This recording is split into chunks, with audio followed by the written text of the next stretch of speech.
Holy Spirit breakthrough, umaapaw na tagumpay, lahat ng klase ng tagumpay na nakabase sa pangako ng Diyos ay dapat nararanasan everyday ng mga anak ng Diyos. Holy Spirit breakthrough over all your challenges, over all your problems. You will emerge victorious, triumphant. Everybody declare with absolute faith. Everybody say, our God is not dead. Jesus is alive. Jesus is Lord. Over the Philippines. Over Asia. Over America. Over Australia. Over Africa. Over Canada. Over Antarctica. Over Europe. Jesus Christ, the begotten Son of the living God, is Lord all over the world. Hallelujah, praise the Lord. Hallelujah, praise the Lord. Amen. Masaya po ba ang puso natin? Ako hindi nakakabahan. Praise God. Parang first timer po ulit ako dito sa Osaka. Ayan. May tanong po ako. Sino po yung nakakakilala kay Orpa? Taas po yung kamay. Sino po nakakilala kay Orpa? Wala, hindi po tayo familiar no kay Orpa. Eh kay Naomi po, kay Naomi. Kay Ruth po, kay Ruth. Kay Boaz po. Ayan. Kaya ako po natanong kasi ang pag-aaralan po natin yung Book of Ruth. Ayan, si Ruth po.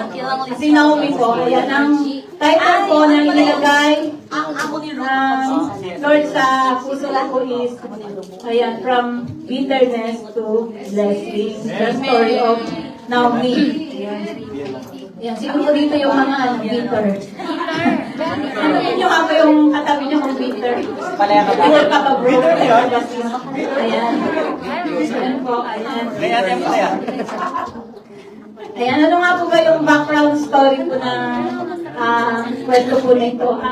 Matatagpuan po natin siya sa pinakaunang verse po sa Ruth chapter 1 verse 1 to 2. Ginawa ko po siya sa NLT version po. Sabi po dito, Elimelech moves his family to Moab. Sabi po sa verse 1, in the days when the judges ruled in Israel, a severe famine came upon the land. So a man from Bethlehem in Judah left his home and went to live in the country of Moab, taking his wife and 2 sons with him. The man's name was Elimelech, and his wife was Naomi. Their 2 sons were Mahlon and Chilion. They were Ephrathites from Bethlehem in the land of Judah, and when they reached Moab, they settled there. Ayan, kung makikita po natin na nagkaroon ng tagutom po sa land of Judah, at si Elimelech at ang kanyang buong pamilya ay nag-abroad po. Pumunta po lumipat po ng ibang country dahil siyempre po, bakit nga po ba nag-abroad yung isang tao? Ano po yung main reason? Di ba, to give, mas maayos na pamumuhay sa family nila. Yan, alam ko po na yung iba-iba yung reason natin, pero karamihan sa atin na kaya po tayo umalis sa bansa natin to maghanap ng mas magandang opportunity. Di po ba? Ito po yung kwento na nag-migrate po yung family kasi meron pong tagutom sa tahanan nila. Ayun po yung background nito. At ang next po is, ayun nga po na paano ba naging bitter? Yung from bitterness, meron siyang, si Naomi, meron siyang sitwasyon naging bitter sa buhay niya at na yung sitwasyon niya ay nabago po ito. At sabi nga po, when life turns to bitter. Ayan, sabi po sa verse 3, then Elimelech died and Naomi was left with her 2 sons. The two sons married Moabite women. One married a woman named Orpah. Ito po yung si Orpah. Yan. And kilala niyo na po si Orpah. Ayan po. And the other woman named Ruth. But about 10 years later, both Mahlon and Chilion died. This left Naomi alone without her two sons or her husband. Kumbaga, minsan expectation versus reality.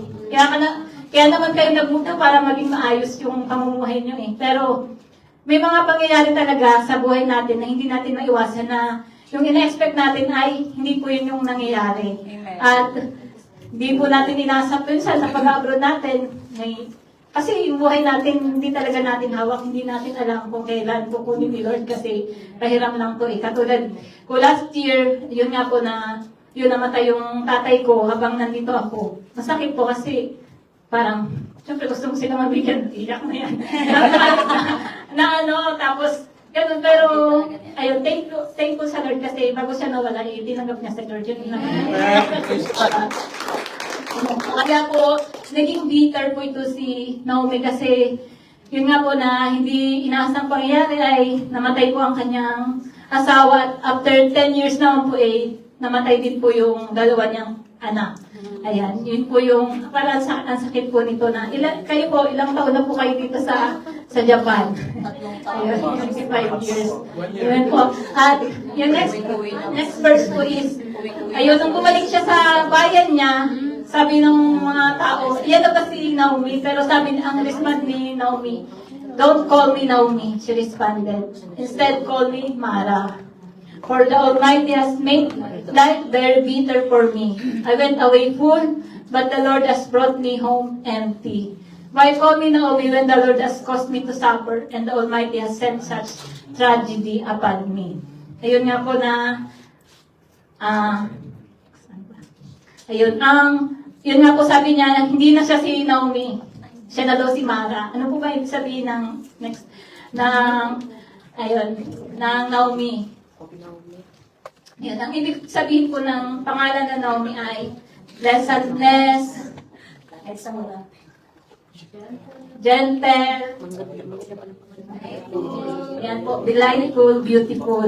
Yun po, napakaganda ng ibig sabihin ng pangalan na Naomi. Pero sabi niya, dahil sa pangyayari sa buhay niya, na sabi niya ako na si Mara. Tanungin mo, si Mara ka na ba? Bitter na po siya.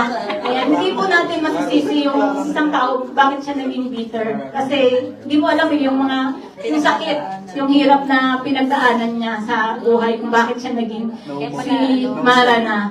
Yun po. Next po is, ano po ba yung dapat natin gawin when life turns to bitter? Ayan. Ayun, may kita pa pala. Pain can distort our perspective, making us feel forgotten by God. Kung mababasa natin kanina na, yun nga po na sinabi ni Naomi, dun sa verse 20 to 21, sabi niya, for the Almighty has made life very bitter for me. I went away full, but the Lord has brought me home empty. While calling Naomi when the Lord has caused me to suffer, and the Almighty has sent such tragedy upon me. Yun na, dahil sa pain na nararanasan minsan natin ng mga tao ay parang pakiramdam natin ay kinalimutan na tayo ng Diyos. Parang alone na tayo. Kasi parang minsan talaga totoo yung buhay natin, family natin eh. At kung mag-isa ka na lang, parang hindi natin masisisi si Naomi kung bakit siya naging bitter.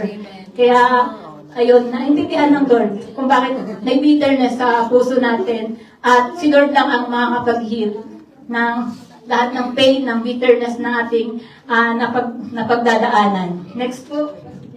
Ayan nga po. When life turns to bitter, ano po yung una nating dapat gawin? Return to God's presence. Sabi po sa verse 6, then she arose with her daughters-in-law that she might return from the country of Moab. For she had heard in the country of Moab that the Lord had visited His people by giving them birth. Ayan. Nung namatay na po yung asawa at mga anak ni Naomi na pagdesisyonan na umuwi na lang, bumalik na sa sarili niyang bayan.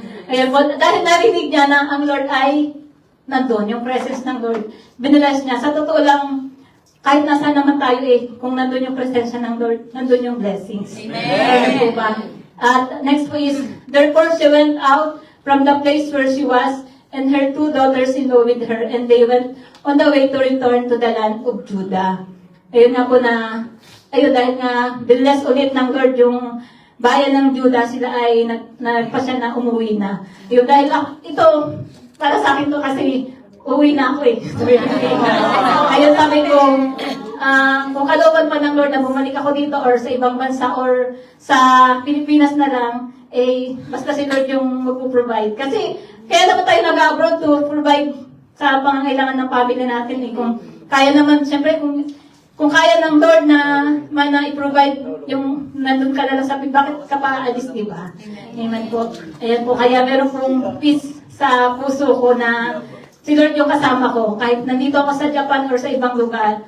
At napakahalaga ng presence ng Lord na although alam natin na yung presence ng Lord ay everywhere, nandun naman eh. Pero merong lugar, mga lugar na kalooban ng Lord sa atin. Kasi may mga lugar na pinipilit lang natin eh. Amen. Kaya doon, parang dami nating na experience na hindi maganda kasi pinipilit natin eh. Parang, katulad nung sa Exodus, yung kay Moses, sabi ni Lord, sige na, pumunta na kayo doon sa promised land.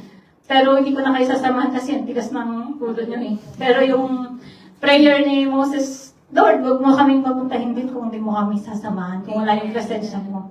Ayan. Kaya lagi po nating ipanalangin na, Lord, ito ba yung lugar na kalooban mo pa or pinipilit ko na lang na nandito pa ako. Amen po. Kasi, ayun, napakahalaga ng pagsama ng Lord sa atin sa bawat pupuntahan natin. Amen po? Amen. Ayan, next po. Next po is, ayan, ang next po is, let go and let God. And Naomi said to her 2 daughters-in-law, go, return to each to her mother's house. The Lord deal kindly with you as you have dealt with the dead and with me. Verse 9, the Lord grant that you may find rest, each in the house of her husband. So she kissed them, and they lifted up their voices and wept. Na binigyan niya ng pagkakataon na mag-decide yung dalawang daughter-in-law niya na bumalik na sa, hindi niya inobligate na maging responsible sila kay Naomi. Di ko alam, pero ayun, may mga tao siguro, bagay, habit na gusto ng Lord na i-let go natin. Amen po. Para tayo ay mag-move forward. Huwag natin kung, sabihin mo, bitawan mo niya. Hindi lang tao, siguro mga habit para mag-move forward tayo. Ayan, mga bagay, hindi lang tao na, ayun, katulad ko ni Naomi, pinayaan niya na mag-decide yung dalawang daughter-in-law niya na hindi hindi, kailangan samahan niyo ako sa pag-uwi po kasi ako na lang mag-isa eh, parang paawa pa tayo. Isa na lang ako, kailangan ko kayo, ayun. Ayun po, ayan, ang next po is let go and let God. At ang next po is some will walk as for season and others for lifetime. At this day wept aloud again as they then Orpah kissed his mother-in-law goodbye, but Ruth clung to her. Look, said Naomi, your sister-in-law is going back to her people and her gods. Go back with her. Next verse po. At 16 po. But Ruth replied, don't urge me to leave you or to turn back from you. Where you go, I will go. And where you stay, I will stay. Your people will be my people, and your God, my God. Where you die, I will die, and there I will be buried. May the Lord deal with me, be it ever so severely, if even that separate you from me, you and me. Ayun po, na sabi nga po, merong mga tao na ibinigay sa atin si Lord na for season lang. Katulad ni Orpah. Pero hindi naman natin pwedeng i-judge yung decision ni Orpah. Kasi kung tinatouch siya ng Lord na to take care sa own family niya at others for a lifetime, ay si Ruth po ang ibinigay po ni Lord kay Naomi. Hindi po siya talaga totally pinabayaan ng Lord na nag-iisa. Parang tayo po, minsan parang feeling mo alone ka. Pero meron mga ibinibigay sa atin si Lord na kasama natin, na nag-encourage sa atin, katulad po ni Ruth. Ayan, next po.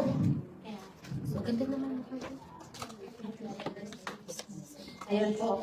God sends blessings through faithful people. At next po is, recognize the root God places in your life. Ayan. Masasabi ko dati, sabi ko, si Uri, surut ko yan. Pero ngayon, orphan na. Kasi mag-iwalay. Siguro ng lugar lang, siguro. Pero, ayun po. Ayun nga po na, si Lord yung nagbibigay pa din ng, ayan, tayo pinapabayaan ni Lord na mag-isa. Ayan, sino po ba yung mga root na be thankful po sa bawat root na ibinibigay sa atin ng Panginoon kasi sila po yung strength natin, nagbibigay encouragement, yung presence nila, yung basta yung pag kailangan mo ng kausap or kailangan natin ng prayer, lalong higit sa mga kapatiran. Amen po. Amen. Next po. Ayan. Be grateful for the little things God gives us. Sabi ni, dito sa chapter 2 na po tayo, where did you go? Where did you gather all this grain today? Naomi asked. Where did you work? May the Lord bless the one who helped you. Ruth told her mother-in-law about the man in whose field she has worked. She said, the man I work with today is named Boaz. Next po. Ayan. Then Naomi said to her daughter-in-law, blessed be he of the Lord, who has not forsaken his kindness to the living and the dead. And Naomi said to her, this man is a relation of ours, one of our close relatives. Ayan, kumbaga, ayun na-appreciate ni Naomi yung merong nagtumulong, nagbigay ng favor kay Ruth, dun sa bukid. At sabi niya nga na hindi sila, parang sa mga maliliit na bagay, na parang na-realize mo na hindi ka naman talaga pinabayaan ni Lord. Ayun, amen po. Next po. Ayan po, next po, God works behind the scene. Ayan po. Ayan. Sa bitterness natin, nag-work si Lord. Hindi naman natin, Ayun po, nagkaroon sila ng temporary provision. Ayan. Ruth works in Boaz's field. Now, there was a wealthy and influential man in Bethlehem named Boaz, who was a relative of Naomi's husband, Elimelech. One day, Ruth the Moabite said to Naomi, let me go out into the harvest fields to pick up the stalks of grain left behind by anyone who is kind enough to let me do it. Naomi replied, all right, my daughter, go ahead. Next po. So Ruth went out to gather grain behind the harvester. As it happened, she found herself working a field that belonged to Boaz, the relative of her father-in-law Elimelech. While she was there, Boaz arrived from Bethlehem and greeted the harvesters. The Lord be with you, he said. The Lord bless you, the harvesters replied. Next po. Then Boaz asked his foreman, who is that young woman over there? Who does she belong to? And the foreman replied, she is the young woman from Moab who came back with Naomi. She asked me this morning if she could gather grain behind the harvester. She has been hard to work ever since, except for a few minutes rest in the shelter. Boaz went over and said to Ruth, listen, my daughter, stay right here with us when you gather grain. Don't go to any other fields. Stay right behind the young woman working in the field. See which part of the field they are harvesting and then follow them. I have warned the young men not to treat you roughly. And when you are thirsty, help yourself to the water they have drawn from the well. Ayun, yun nga po na, patingin niyo po pa, accidentally lang na doon po siya nag-gather ng sa field ni Boaz. Naniniwala ako na hindi po accidentally yung kalat. Ayun, napakabuti ng Lord at yung hindi sila pinabayaan na merong mabait, mabuting, kung doon sa nabasa natin na kung paano dinescribe si Boaz, a wealthy and influential man. Tapos sabi niya sa mga manggagawa niya is, the Lord bless you. Yung para godly man, wealthy. Yung po na, ayun na, yung favor ng Lord kina Ruth ay, yun nga po na hinayaan siya na mamulot doon sa field ni Boaz. And mayroon na po silang temporary provision. Hindi na po sila magugutom. Amen po. Ayun, sabi nga po, sa preaching dati na narinig ko sa worldwide na by yung Ruth daw po ay chapter, parang chapter ng buhay natin. Chapter 1, nasa bitterness ka. Tapos chapter 2, merong temporary provision. Ayan, siguro nandito pa lang din ako sa hindi pa yung stable talaga na income. Ayun. Ayun, next po. At next po is yung lifetime provision na. Ayan, God redeems and restore. Next. Then Boaz said to the elders and to the crowd standing around, "You are a witness that today I have bought proud Naomi all the property of Elimelech, Kilion, and Malon. And with the land I have acquired Ruth, the Moabite widow of Malon, to be my wife. This way she can have a son to carry on the family over the last one and to inherit the family property in his hometown. You are all witness today." Dahil nga po sa katapatan ni Ruth, ayun, nandun pala si Boaz, nag-aantay. 20 influential at kalpiman. Meron na po silang, hindi lang temporary, kundi ayun, lifetime provision na yung ibinigay ng Panginoon sa kanila. God redeems and restore. Next po, ayan, at yun nga, God can turn our mourning into joy. Sabi nga po, after his birth, the woman said to Naomi, "Praise the Lord, today he has given you a grandson to take care of you. We pray that the boy will grow up to be famous everywhere in Israel. He will make you happy and take care of you in your old age because he is the son of your daughter-in-law and she loves you more than 7 sons of your own would love you." Naomi loved the boy and took care of him. Kumbaga si Naomi, sobrang bitter niya, pero hindi ko alam kasi hindi pa naman ako lola eh. Sabi daw, kapag daw ay lola ng pala ako, yung totoong anak mo na sa pamangkin lang yun eh, yung pagiging lola ko, yung totoong anak mo na nagka-apo ka talaga. Sobrang daw, totoo nga po pala, sobrang kagalakan daw ng mga lola. Mas ano pa daw kayo, mas ano nga daw, mahal pa nga daw ng lola yung apo eh, kaya sa anak daw ko eh, ayun na makapalo yung ayun, nakarelate sila. Ayun, hindi pa ako nakarelate. Ayun po. Ayan na, sobra yung kagalakan ni Naomi na si Ruth na tapat sa kanya, hindi niya totoo. Yung manugang lang niya eh, pero minahal siya. Nangigit pa daw sa more than 7 sons. Kasi sabi ni Naomi, huwag mo ako paalisin. Kalarong sumama siya na kung saan ka makapatay. Doon na siya ako makapatay. Kung sino yung Diyos mo, yun na din yung Diyos ko. At nakita natin yung faithfulness ni Ruth ay ni-reward po ng Panginoon. At sila po ay, ayan nga po na nakita natin na sobra yung kagalakan ni Naomi. Hindi na po siguro siya nagpapatawag na si Mara. Ayan. Bumalik na po na sa pagiging Naomi. Amen po. Ayan. Yung morning niya ay naging joy. Ayan. Na, yun nga. Next po. Yung mga kitot po natin. Ayan. Trust God in silence season. Ayun. Next po. Believe that divine appointments are unfolding. What looks ordinary may be God's extraordinary plan. Parang makikiyano ka lang namin, pulot ng ano ba, grain, hindi ko alam po. Ng ano nun, pero hindi mo alam, nandun na pala yung ano dawan. Alam na ito pala yung sagot ni Lord sa kahirapan natin. Ayun. Amen po. Ayan, nakakala natin na mananatili tayo sa bitterness, pero si Lord, nakita natin kung paano tinurn ng Lord yung kwento ni Naomi at ni Ruth po. Next po is, ayan, your story is a part of greater plan. Ito po yung genealogy ni David. Who is the family line of Perez. Perez was the father of Hezron. Hezron the father of Ram. Ram the father of Abinadab. Abinadab the father of Nashon. Nashon the father of Salmon. Salmon the father of Boaz. Boaz the father of Obed. Obed the father of Jesse, and Jesse the father of David. Next po natin. Ayan, Naomi's story became part of the lineage leading to King David and ultimately to Christ.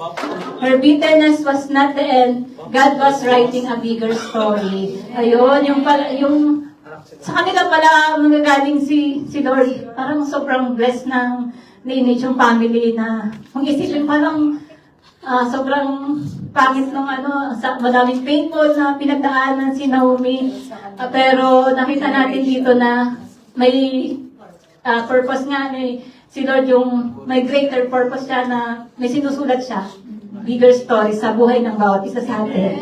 Amen po. Ayan. Next po, conclusion na po siguro. Ayan, conclusion na nga po.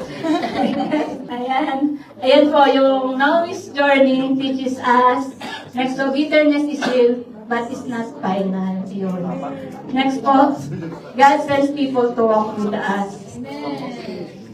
God works behind the scene. And next po is God turns pain into purpose.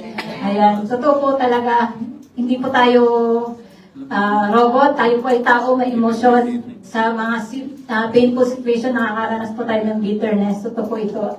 Pero sabi nga po, hindi po ito final. Ayan.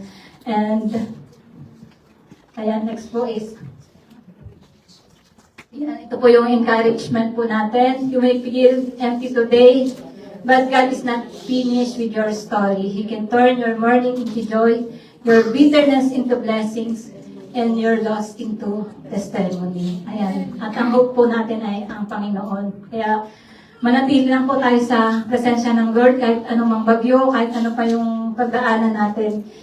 At kung ano man yung, di ko alam kung ano yung mga sitwasyon ng bawat isa na sa atin, maaaring may bitterness tayo sa ating, broken tayo sa puso natin. Pero si God lang yung makaka-heal at makaka-restore sa atin.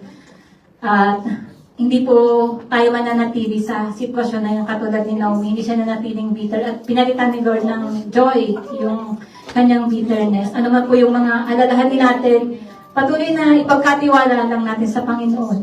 Amen po. Sige po, tayo po ay tumayo na at muli po nating alalahanin yung katapatan ng Panginoon sa ating mga buhay na in every situation, katulad ng inawit natin kanina, sa lahat ng panahon, ay tapat po ang Lord, hindi